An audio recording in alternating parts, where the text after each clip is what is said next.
Bismillah. Apa wali songo yang ada dulu termasuk wali Allah? Kita tidak tahu, saya tidak tahu tentang mereka. Saya katakan semua boleh jadi wali. Dan wali tidak terbatas pada apa? 9. Ya. Siapapun boleh jadi wali. Dan wali tidak diukur dengan apa? Kesaktian. Ya. Wali itu bukan stempel yang kita bikin. Wali itu dari Allah Subhanahu wa Ta'ala. Kita hanya bilang secara zahir ini orang soleh. Ini orang soleh. Ya. Tidak ada masalah. Tetapi kalau kita mengatakan dia wali, stempel seakan-akan wali ini berarti begini, berarti itu perkara yang gaib, kita enggak tahu. Tapi kita bilang zahirnya mereka orang-orang apa? Saleh. Semoga mereka wali-wali Allah. Itu antara Allah dengan hambanya, rahasia Allah Subhanahu wa Ta'ala.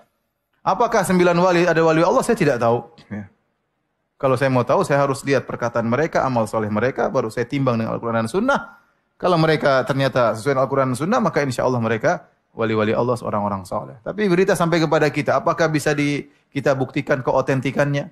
Bahwasanya wali dulu begini-begini. Adapun cerita yang sampai kepada kita, contohnya Sunan Kalijaga. Mau jadi wali bagaimana caranya? Bertapa pinggir kali tidak sholat.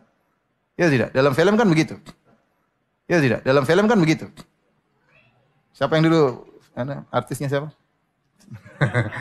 Kan dalam film saya nonton, saya masih kecil dulu. Sunan Kalijaga bagaimana jadi wali? Dia pergi ke pinggir kali. Kemudian dia bertapa kan? Bertapa sampai badannya penuh dengan lumut. Dia tidak sholat, tidak makan. Kemudian dia tiba-tiba jadi apa?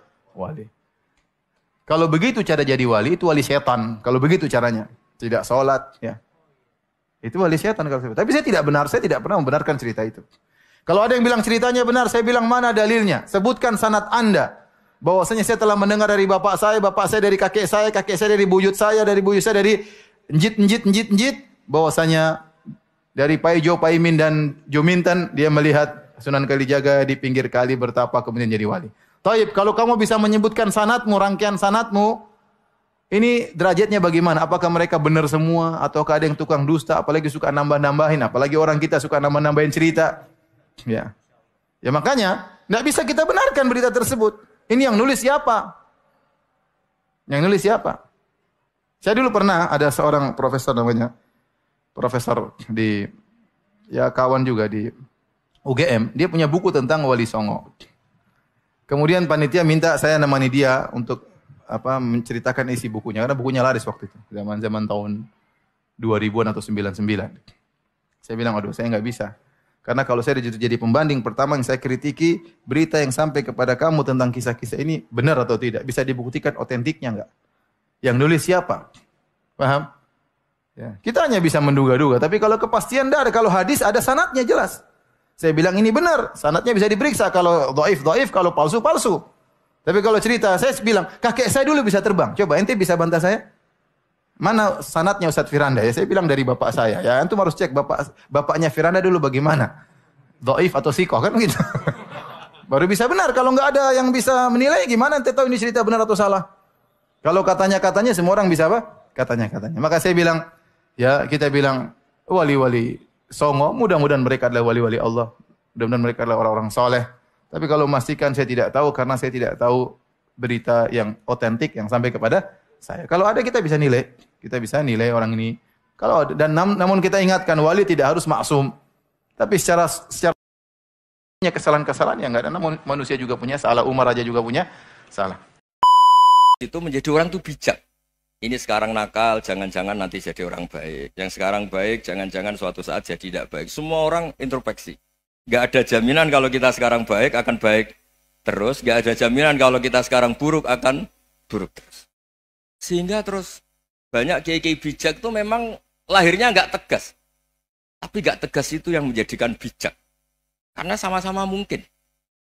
Itu yang disebut laisa laka minal amri syai'un aw yatuba alaihim wa yu'adzibum. Itu tidak wilayah kamu. Ketika Allah mengomentari orang munafik juga wa yu'adzibal munafiqina insya'a aw yatub. Bisa saja ada yang disiksa, bisa saja ada yang dikasih tobat.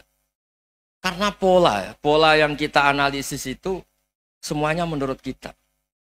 Bukan menurut kemaslahatan orang apa? Saya punya sekian contoh cerita. Orang yang sowan kiai baik-baik, mungkin bawa gula atau salam damla, tidak tahu lah. Itu tidak mesti jadi wali. Tapi Kalijogo yang kenal Sunan Bonang, itu kenalnya itu karena ingin begal. malah jadi wali. Tapi tidak usah dicoba. Umar itu nyari Nabi itu mau dibunuh. Tapi malah tobat jadi orang baik. Jadi ini penting ngaji ya, supaya tidak tegas itu, tidak jelas itu kadang baik. Nah termasuk, saya juga termasuk dia yang milih tidak jelas. Saya sering gojlok gini, Fajar Hadili ini murid-murid saya sering saya gojlok. Kalau semua sistem pendidikan kayak kampus, kayak UII, kayak UIN semuanya, itu sistem yang bagus. Karena tertib jam kuliahnya jelas, mata kuliahnya jelas. Kalau di pesantren itu Pak Arso, itu nggak tertib. Tapi justru itu enak, ketemu di jalan orang berani tanya. Nah ini kalau mbak-mbak misalnya menstruasi, mau belajar haid nunggu semester berapa baru tahu. Itu bisa sekian tahun nggak sholat karena nunggu pelajarannya baru diterangkan. Mau haji juga gitu, nunggu mata pelajaran haji. Kalau nggak jamnya, nggak mau dosennya ngajar. Ya, kalau kiai kan nggak, ketemu di jalan, tanya, dijawab. Jam berapa juga dijawab. Artinya Indonesia itu berkah, ada sistem kampus yang tertib. Ya semoga termasuk tertib gajinya.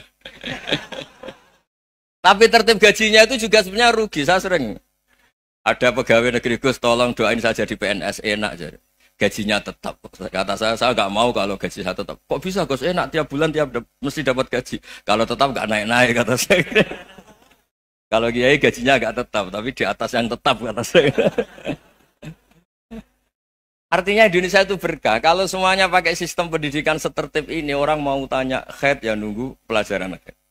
Bab haji ya nunggu pelajaran haji. Tapi kalau ketemu kiai itu enggak. Ya semuanya, saya pernah di pasar, Gus, mau tanya apa? Anak saya sih keluar darah terus gini-gini. Padahal biasanya haid hanya 7 hari gini-gini. Ya sudah kembalikan ke biasanya, rudat kilal adat. Itu enggak usah sowan ke rumah. Juga enggak registrasi dulu, enggak daftar dulu. Ya ini enggak nyindir cerita saja. Supaya ini bukti koalisi beneran. Jadi saya yang kiai enggak tertib jam, koalisi sama yang tertib jam. Jadi kalau semuanya sistem kampus, nanti pertanyaan itu enggak bisa on time, enggak bisa setiap saat. Makanya Indonesia itu berkah. Kiai-kiai yang alim yang di jalan-jalan banyak. Juga kiai yang di kampus dokter-dokter fikih banyak. Yang nekuni ilmu umum ya banyak. Macam-macam. Itu masalah itu kalau saling mengadili itu baru masalah. Misalnya kiai ngeluh, enggak enak jadi kiai, enggak punya gaji tetap. Yang dosen ngeluh, enggak dicium tangannya. Karena memang unik Indonesia itu. Kalau guru fikih kok dosen itu tetap nggak dicium tangannya.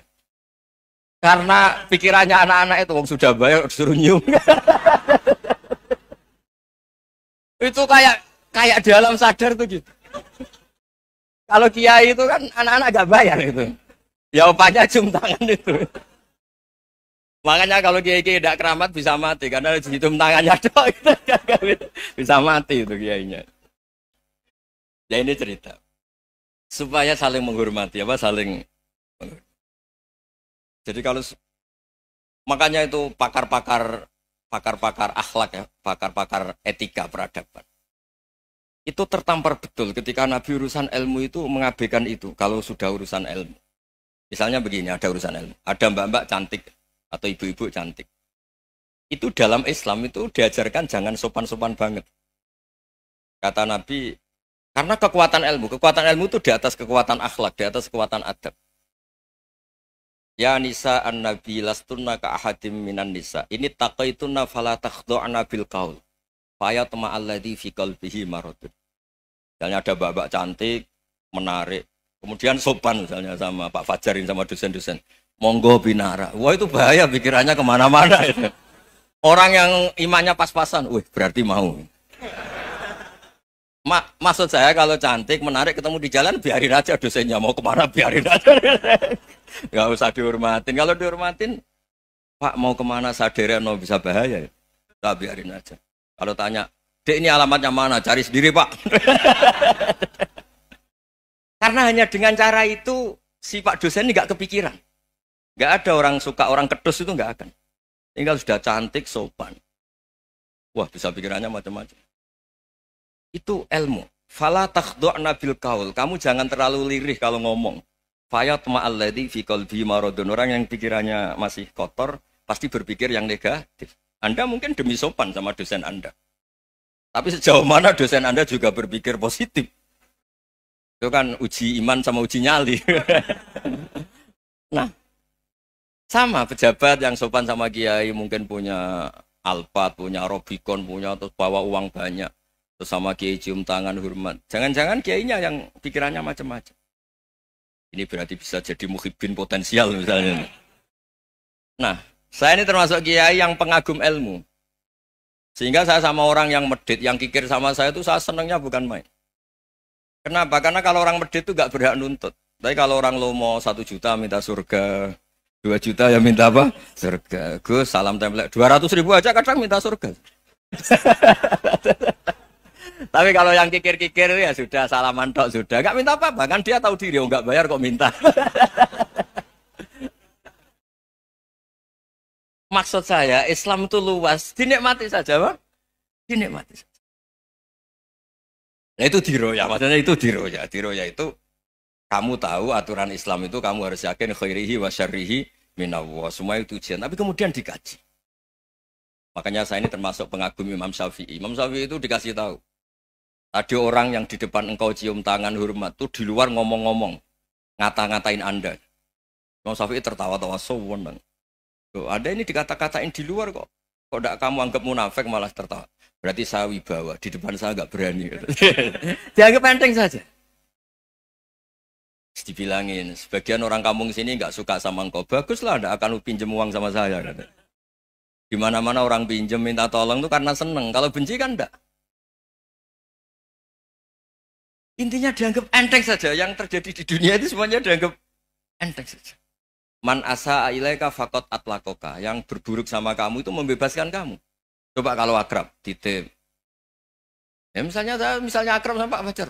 Bilangkan ke Pak Rektor, sangkat tuh jadi guru tetap atau apa, kan ribet. Kalau tidak cocok kan nggak minta apa-apa. Makanya hati-hati Pak Rektor sama yang akrab-akrab itu. Itu dulu saya juga nggak paham. Di antara wasiat Bapak yang sering diulang-ulang tuh itu. Suatu saat kamu jadi kiai, ngelola orang nggak seneng tuh gampang. Sudah, situ orang lain. Tapi kalau ngelola orang nggak orang seneng tuh repot. Mintanya aneh-aneh. 100.000 aja minta surga.